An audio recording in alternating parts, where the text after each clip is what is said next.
कक्षा 32। तस्मात् षोडशकात् एक पीछे आप लोगों ने पूछा था, उसका तो वही उत्तर है जो बात निकल करके आई थी। गृहीत्वा आदि का अध्याय कर लेंगे। तस्मात् षोडशकात् गृहीत्वा पंचभ्य पंचभूतानि। और तो उसमें कोई ऐसा है नहीं, कोई नियम। 28वीं कारिका में पाठ भेद मिलता है। रूपादिषु पंचालो, रूपादि की जगह शब्दादिषु, इतना पाठ भेद मिलता है। शब्दादिषु पंचानाम आलोचन मात्र मिष्यते वृत्ति।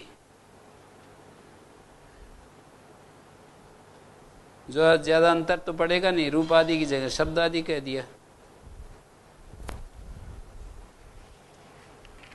शब्द स्पर रूप रस गंध, क्योंकि वो आकाश आदि से, शब्द आदि आकाश को लेकर के, आकाश आदि शब्द आदिशु हैं।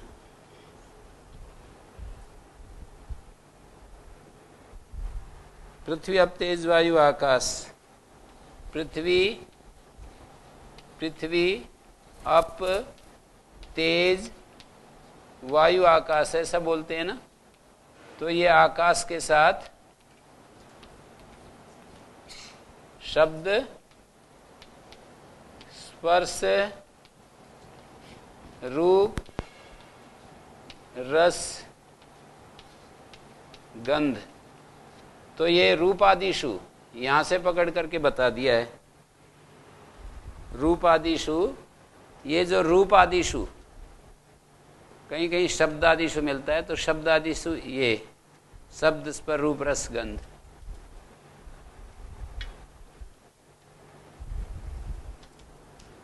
आलोचन मात्र मिष्यते वृत्ति। आलोचन तो यही हो है, जैसे कि कोई बच्चा किसी चीज को देखता है।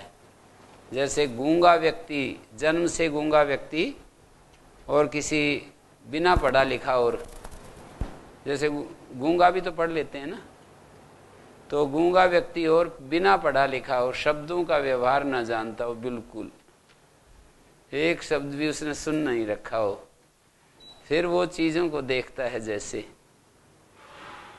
तो उसको आलोचन मात्र कहेंगे।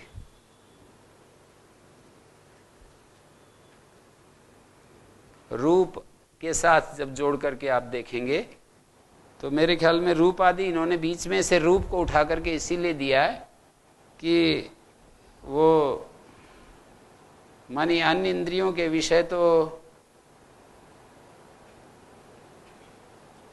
जैसे श्रोत्र का विषय शब्द है, त्वचा का स्पर्श है, जीवा का रस है, घ्राण का गंध है, तो इनमें इनकी वृत्ति केवल आलोचन मात्र, माने उस विषय को, उसका जो जाति आदि अर्थ हैं और उसके गुण धर्म हैं, वो तो फिर मन के साथ जुड़ करके और फिर हमारे को बोध होता है।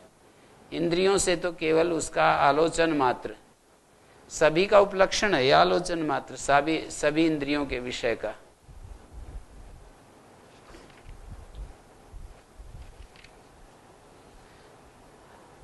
उनतीसवीं कारिका में स्वालक्षणम वृत्ति त्रयस्य सैषा भवति असामान्य।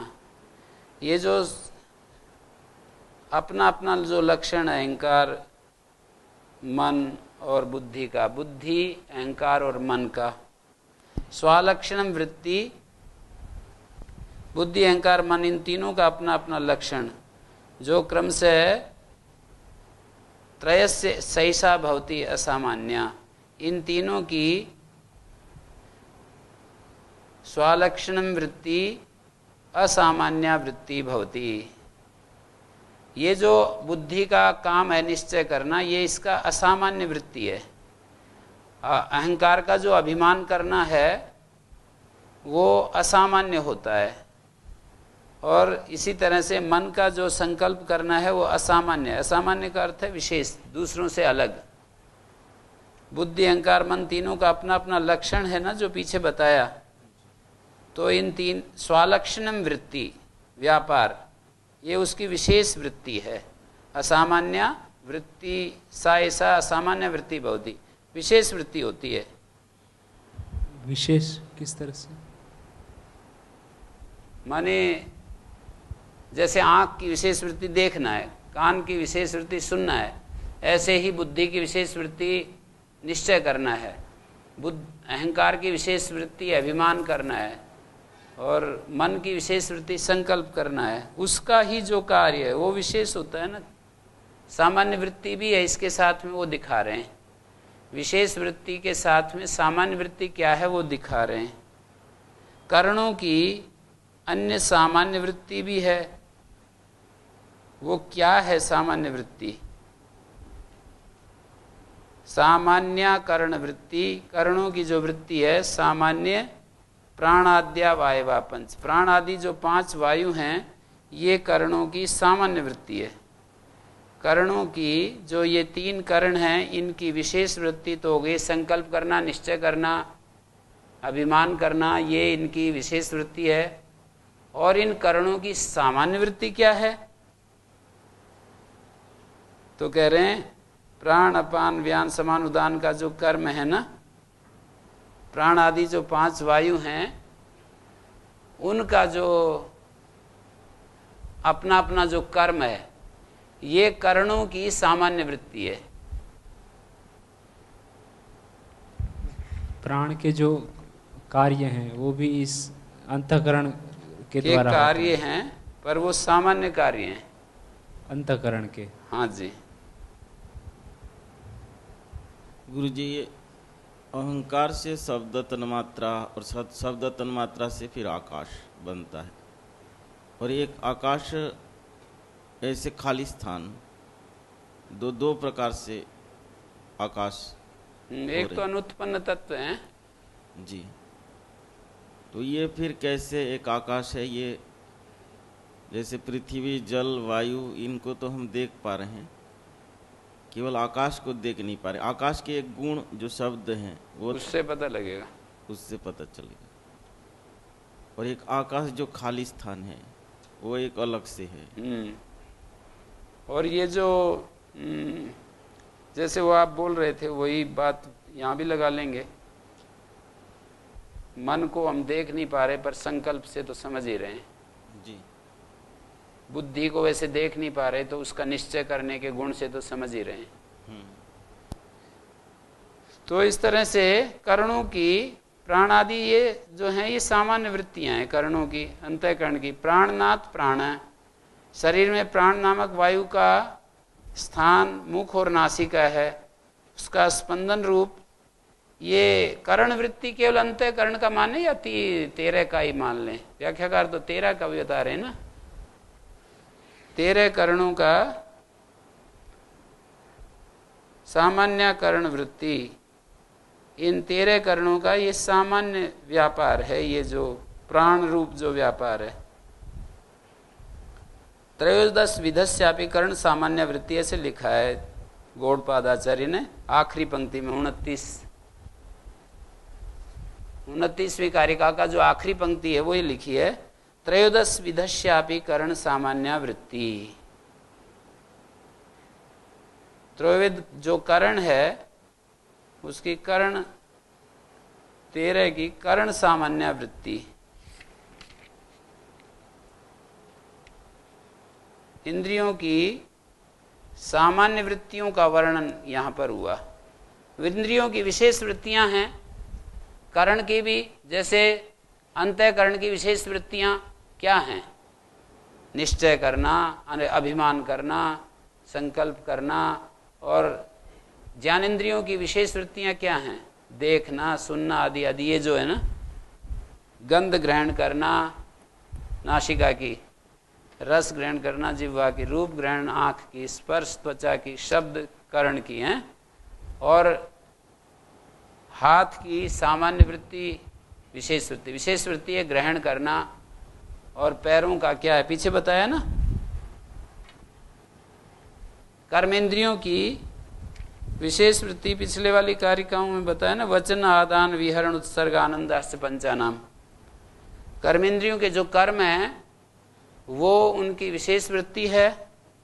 और ये प्राण जो हैं ये सामान्य वृत्ति बता रहे हैं। अंतःकरण और जो हमारे करण हैं उनकी ये सामान्य वृत्ति हैं।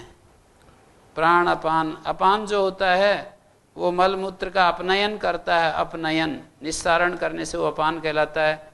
और प्राणनाथ, प्राण शरीर में प्राण नामक वायु का जो प्राणन करता है, स्पंदन करता है, इसलिए उसको प्राण कहते हैं।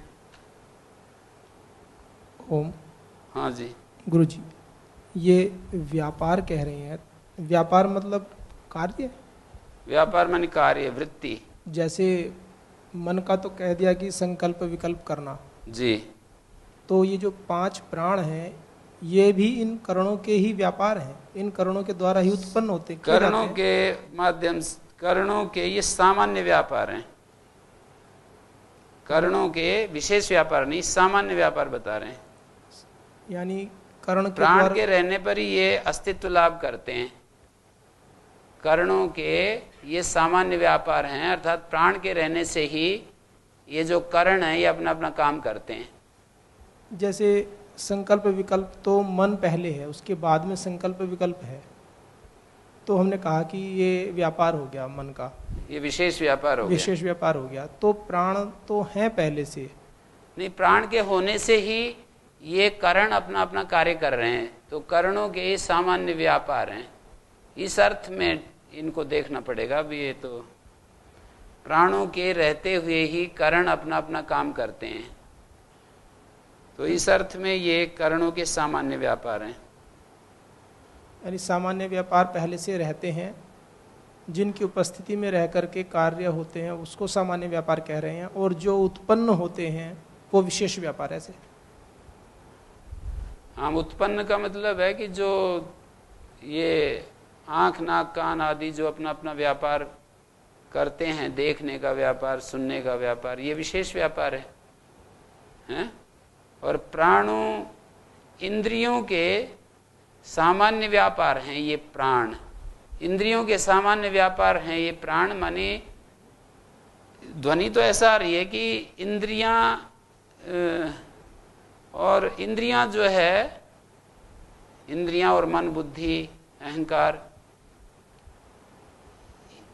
इनका जो सामान्य व्यापार क्या है? प्राण। अर्थात प्राण इनको क्रियाशील, प्राण के कारण से ये क्रियाशील होती हैं। ये इंद्रियां जो हैं ये और क्या हैं? इंद्रियों का जो स्पंदन है वो प्राण रूप ही तो है। ये जो प्राण हमारे अंदर गतिशील है, तरह तरह की क्रियाएं कर रहा है, जैसे मल का निस्सारण आदि करता है, तो मन उस स्थान को युक्त करता है, मन उस स्थान से युक्त होता है और वो मल बाहर हो जाता है प्राण के रूप में। प्राण जो है ना उसको धक्का देता है और प्राण, मन से प्राण, मन का सामान्य व्यापार हो गया प्राण। अपान, अपान कह देंगे। और श्वास लेने में मन का सामान्य व्यापार हो गया प्राण। ऐसे ही अदृष्ट व्यापार बोलते हैं इसको। ये जो है दृष्ट धर्म और अदृष्ट धर्म, एक सूत्र पर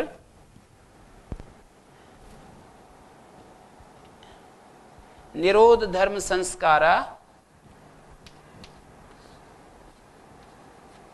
निरोध धर्म संस्कारा, एक सूत्र पर ये बात कही।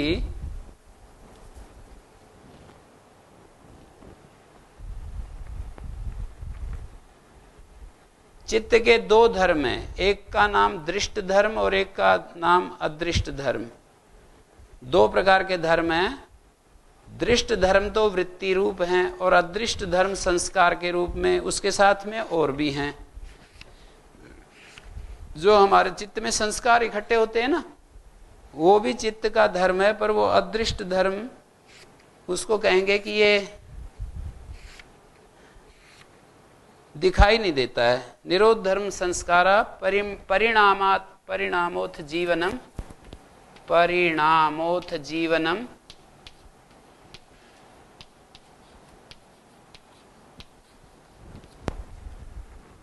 परिणामोथ जीवनम चेष्टा शक्तिश्च चित्तस्य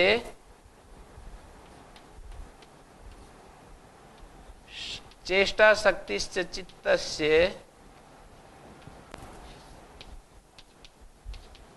धर्मा दर्शन वर्जिता।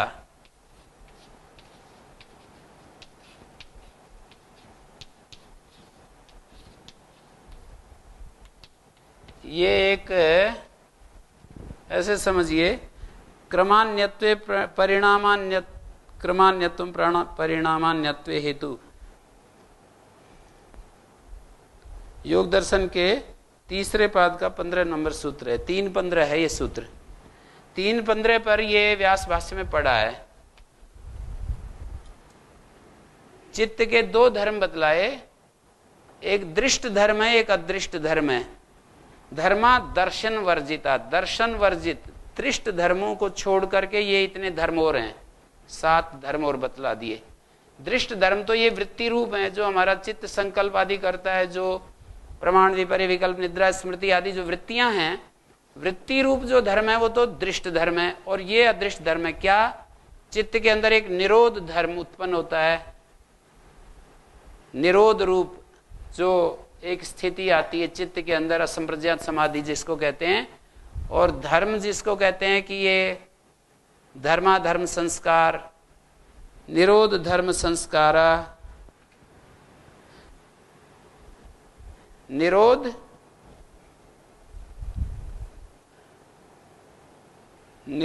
धर्म संस्कारा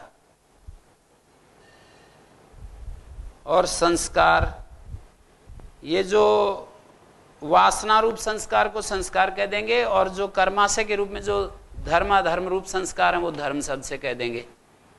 और परिणाम, जीवन, चेष्टा, शक्ति, जो हमारे शरीर के अंदर चेष्टा होती है, अलग अलग प्रकार की जो चेष्टा होती है, तो निरोध का भी एक संस्कार होता है। हमारे चित्त में निरोध का भी एक संस्कार होता है। जब हम कुछ भी नहीं सोचते, कुछ भी नहीं विचार करते, चित्त बिल्कुल खाली हो जाता है, तो वो भी, वहां भी एक संस्कार निरोध का इकट्ठा होता रहता है। निरोध संस्कार, धर्म, पुण्य, कर्माशय, त्रिविपाक जिसको कहते हैं, जाति आयु भोग देने वाला, जाति आयु भोग देने वाला जो त्रिविपाक संस्कार हैं उनको धर्म संस्कार कह रहे हैं। और संस्कार वासना रूप संस्कार, जाति वासना, आयु की वासना, भोग की वासना। और परिणाम को समझेंगे, परिणाम को इस तरह से देखेंगे कि जो जिस अलक्ष्य क्रम से चित्त परिणित होता रहता है, एक हमारे भीतर चित्त में परिणाम चलता रहता है, हमें पता नहीं चलता है, तो अदृष्ट धर्म है एक, ये भी बदलता रहता है चित्त। और जीवन, ये जो प्राण वृत्ति है, तो ये जो प्राण है ये भी चित्त के धर्म बतला रखे हैं, तो इसके साथ इसकी संगति बैठ रही है। जो प्राण है ये चित्त के धर्म बताए हुए हैं यहाँ पर इस श्लोक में। जीवन शब्द से प्राण लिया गया है। और चेष्टा और शक्ति, चेष्टा शब्द का अर्थ है इंद्रिय चालिका, जो चित्त की चेष्टा है। चित्त की चेष्टा हमारी इंद्रियों को जो चलाती है स्वाभाविक रूप से। इच्छा रूप जो चित्त की चेष्टा है वो तो परिदृष्ट धर्म में आ जाएगी, दर्शन वर्जित धर्म गिना रहे ना। जो अलक्ष्य भाव से हमारा चित्त इंद्रियों को चलाता है वो चेष्टा यहाँ पर अदृष्ट धर्म है। और एक आखिरी है शक्तिश्चय। शक्ति का अर्थ है यहाँ पर वो शक्ति जो कर्मेंद्रिय आदि में आती है। चित्त से एक शक्ति कर्मेंद्रिय आदि में आती है, इच्छा के बाद वो अनुभूत नहीं होती हमारे को, तो यह अपरिदृष्ट धर्म है। चेष्टा भी एक अपरिदृष्ट धर्म है। व्यक्त क्रिया की जो सूक्ष्म अवस्था है, जैसे मैंने कोई वस्तु उठाई, कुछ किया, तो इन व्यक्त क्रियाओं के पीछे एक सूक्ष्म शक्ति काम कर रही है चित्त की, ऐसे यहाँ पर दिखाया है। तो इसी के साथ में जोड़कर देख सकते हैं इसको, इससे ज़्यादा तो मुझे समझ में नहीं आया।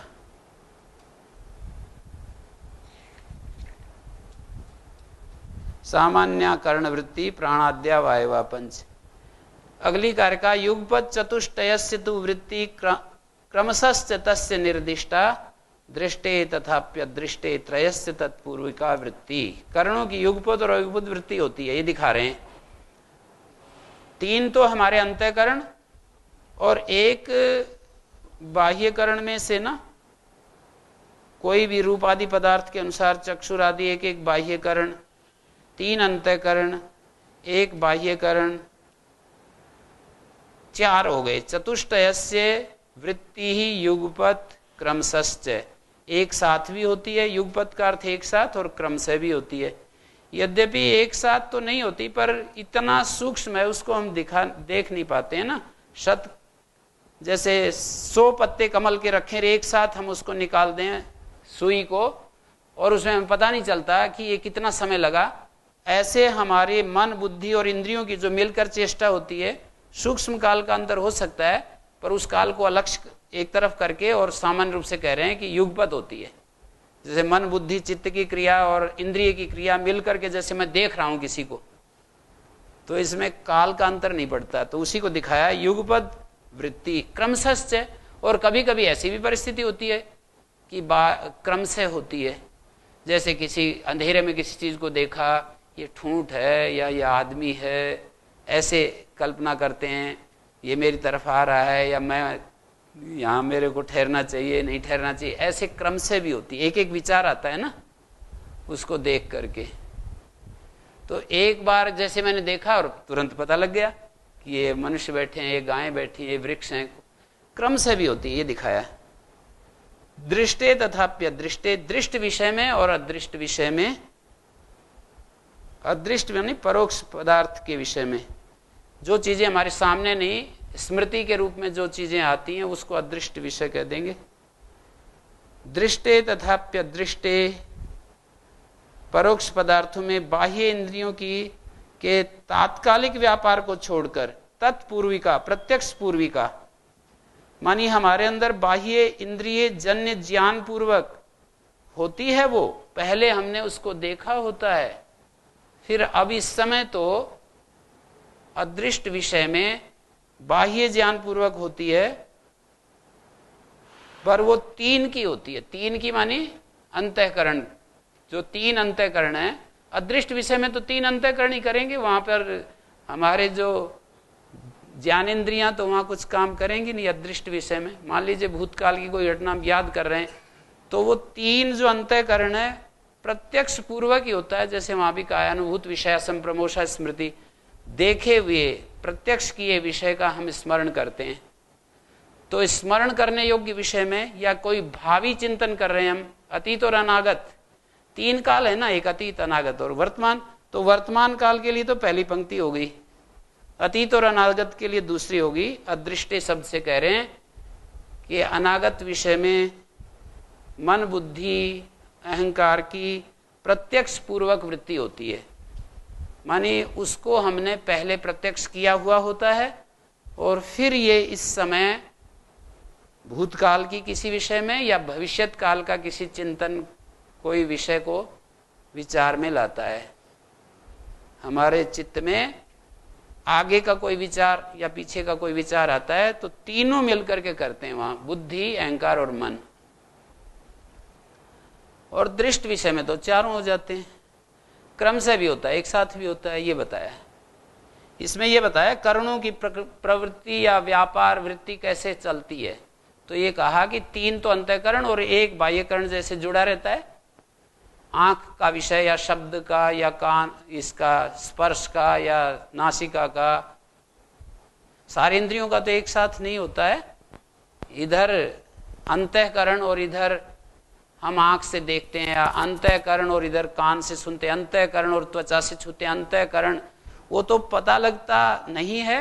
हम कभी कभी ऐसा लगता है कि मैं छू भी रहा हूं, मैं सुन भी रहा हूं, मैं सारे काम कर रहा हूं सारी इंद्रियों को एक साथ। पर ऐसी दार्शनिकों की ये विचार नहीं है। वो ये कहना चाहते हैं कि वो सूक्ष्म काल का अंतर रहता है। ओम। हाँ जी गुरुजी, इसमें 4 विषय बता रहे, मन, अहंकार, महत्तत्व और बाह्य इंद्रिया, ये 4। और इसमें उदाहरण दे रहे हैं कि जब क्रम से होता है तो जैसे किसी शेर को देख लिया, अचानक अंधेरे में बिजली का प्रकाश हुआ और शेर सामने आया, तो संकल्प, अभिमान या निश्चय हो गया और जिससे देखने वाला पीछे हट जाता है। तो इसमें एक बार इसको बताएं, मन से तो चलो संकल्प हो गया कि मुझे हटना है, और अहंकार और महत्तत्व का ये जो बता रहे हैं, अहंकार का ये महत्तत्व का तो ये निश्चय कि ये जो है ना, ये बुद्धि, ये एक निश्चय हो गया, जंगली प्राणी है, मार देगा, मुझे हटना चाहिए, ये निश्चय। और मैं अपने आप को शरीर के साथ में उसने कि मैं यहाँ से हटूं, नहीं तो मारेगा ये। संकल्प भी हो गया, वो एक साथ होते हैं ना, ये तो फटाफट होते हैं एक साथ मिल करके। जैसा हमारा ज्ञान होता है उसके अनुसार अभिमान हो गया कि मैं यहाँ से हट जाऊं, तो मैं तो अभिमान हो गया, हट जाऊं इच्छा कर रहा है, ये संकल्प हो गया। और ये जो है अदृष्ट विषय में 3 का ही काम बता दिया। तत्पूर्विका होती है अनुभूत विषय संप्रमोसा स्मृति को जोड़ करके भी आप देखेंगे तो सरलता समझ में आ जाएगा। तत्पूर्विका में तत्शब्द प्रत्यक्ष का वाचक है, बस इतनी बात समझ लो, लिख भी सकते हो, प्रत्यक्ष पूर्विका वृत्ति। तथापि अदृष्टे, अदृष्ट विषय में इन तीनों की प्रत्यक्ष पूर्विका वृत्ति होती है। इंद्रियों की प्रवृत्ति का प्रेरक क्या होता है, अगली कारिका में ये बता रहे हैं। स्वाम स्वाम प्रतिपद्यन्ते परस्पर आकूत हेतुकाम वृत्तिम पुरुषार्थ एव हेतु न केनचित कार्यते करणम। अपनी अपनी परस्पर आकूत हेतुकाम, आकूत कहते हैं एक दूसरे से परस्पर, पारस्परिक अभिप्राय, आकूत संकल्प को भी कहते हैं, अभिप्राय को भी कहते हैं। तो परस्पर 13 करण जो पीछे बतलाए, करणानी का अध्ययन करेंगे। परस्पर आकूत हेतुकाम, परस्पर अभिप्राय के कारण अपनी अपनी आकूत हेतुकाम वृत्तिम प्रतिपद्यन्ते, स्वाम स्वाम के प्रतिपद्यन्ते करणानी। करणानी का अध्ययन कीजिए, कोष्टक में लिख भी सकते हो आप, स्वाम स्वाम प्रतिपद्यन्ते करणानी प्रतिपद्यन्ते। गुरुजी तत्पूर्विका में जो प्रत्यक्ष होता है किसका प्रत्यक्ष? तत्पूर्विका जो तत् मानी प्रत्यक्ष, प्रत्यक्ष पूर्विका वृत्ति होती है। जैसे भूतकाल में हमने गंगा देखी और अब बैठे बैठे उसके बारे में सोच रहे हैं, तो मन बुद्धि अहंकार कि आज तो मेरे को गंगा देखने के लिए चलना चाहिए, बड़ा अच्छा आनंद आया था। तो इंद्रियों का प्रत्यक्ष, प्रत्यक्ष इंद्रियों का जो प्रत्यक्ष होता है ना, तो प्रत्यक्ष पूर्विका वो जो हमारा मन बुद्धि अहंकार करता है ना कुछ विचार, वो प्रत्यक्ष देखी हुई विषय में करता है। उस विषय का हमने पहले वो कर लिया है, उस विषय का अनुभव कर लिया है। अनुभूत विषय संप्रमोषा स्मृति। स्वाम स्वाम प्रतिपद्यन्ते के। हाँ जी, गुरुजी। हाँ जी, इसमें एक 2-3 शब्द है गुरुजी, जैसे अनुमिति, शाब्द बोध और स्मरण अप्रत्यक्ष पदार्थों में प्रत्यक्ष पूर्वक ही प्रवृत्त होते हैं। अनुमिति माने अनुमान से उत्पन्न ज्ञान। शब्द बोध का अर्थ है शब्द से जो हमें ज्ञान होता है। अनुमित ज्ञान जैसे कि वहाँ जरूर अग्नि है क्योंकि धुआं दिखाई दे रहा है। कोई कमंडल किसी मकान में हम देख लें, लाल कपड़े सूखते हुए, सन्यासी बेशक ना हो, पर यह अनुमिति ज्ञान कहा जाएगा कि यहाँ जरूर कोई सन्यासी रहता है। इसको अनुमित ज्ञान कहते हैं। और क्या है? शाब्द बोध। शाब्द बोध है और तथा स्मरण एक है। स्मरण तो स्मृति वृत्ति है, और शाब्द बोध का मतलब प्रत्यक्ष मूलक अनुमान आगम प्रमाण के आधार पर अनुमित ज्ञान और शाब्द बोध को यहाँ पर मतलब यहाँ ये दिखाया चक्षुर आदि जो बाह्य करण उसी पदार्थ का प्रत्यक्ष कर पाते हैं जो पदार्थ इंद्रियों के सन्निकर्ष रहता है। हमारी इंद्रियां जिस पदार्थ के साथ सन्निकर्ष में रहती हैं उन्हीं को हमारी इंद्रियां देख पाती हैं। बाह्य करण के द्वारा, आंख आदि के द्वारा हम उसी को प्रत्यक्ष कर पाते हैं जो सन्निकर्ष में होता है। अन्य असन्निकृष्ट पदार्थ जो दूर हैं जैसे कि बहुत दूर है, दीवार के पीछे है या किसको है, तो हमारी इंद्रियां, हमारी आंखें देख नहीं पाएंगी ना, संबंध नहीं है। ऐसा हम जानते ही हैं, इंद्रियां किसको देखती हैं, किसको जानती हैं? जो उनके सन्निकर्ष में होता है उसी को जानती हैं। इंद्रियों का संपर्क जिस विषय के साथ होता है इंद्रियां उसी को ग्रहण करती हैं, जो संपर्क में नहीं है उसको ग्रहण नहीं करती ना। ठीक है, तो अब ये बात, फिर भी जो प्रत्यक्ष मूलक जो अनुमान होता है, अनुमित ज्ञान होता है, या प्रत्यक्ष मूलक जो शाब्द बोध होता है, तत्पूर्वी का वृत्ति, प्रत्यक्ष मूलक जो अनुमित ज्ञान है या शाब्द बोध है, उसमें ये तीन अंतःकरण काम कर देते हैं। जैसे हमने कोई धुआं देखा है यज्ञशाला में या घर में, और फिर हमने कहीं धुआं देखा, तो उसके आधार पर हम अनुमान कर लेते हैं ना अग्नि का। तो वहाँ पर शब्द स्पर्श रूप ये सब कुछ नहीं होता है, मानी केवल लिंग देख करके और हमने अनुमान किया किसका? अग्नि का। और इसी तरह से दूसरी बात, शाब्द बोध के आधार पर भी हम जैसे किसी से सुनता, इस सृष्टि के मूल में सच्चिदानंद है, तो ये शाब्द बोध द्वार, इसके आधार पर हम अंतःकरण के द्वारा विचार करते हैं, चिंतन मनन करते हैं। ये बात कही है। माने शब्द बोध के आधार पर जो हमारे अंदर ज्ञान पैदा होता है,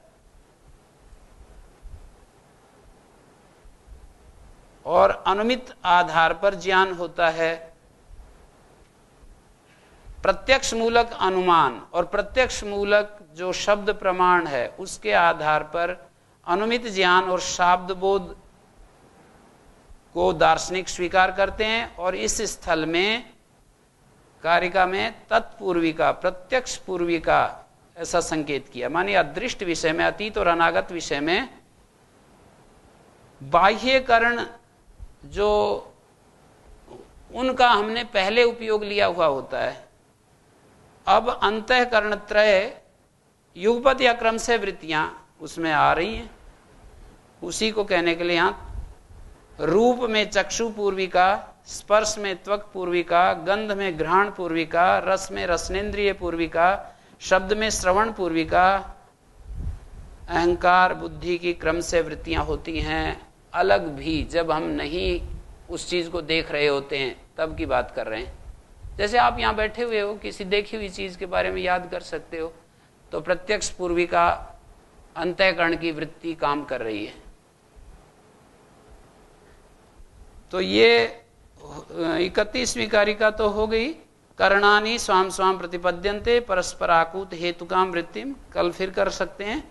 पुरुषार्थ है वे हेतु न केनचित कार्यते करणम, इसमें पुरुषार्थ ही हेतु है। भोग और अपवर्ग जो है ना, यही हेतु है, और कोई इनको प्रेरित करने वाला हेतु नहीं है। न केनचित कार्यते करणम, कार्यते माने प्रेर्यते करणम, करण किसी और हेतु से प्रेरित होते हैं ऐसा नहीं, बस ये करणों की प्रेरणा में पुरुषार्थ ही हेतु है। ओ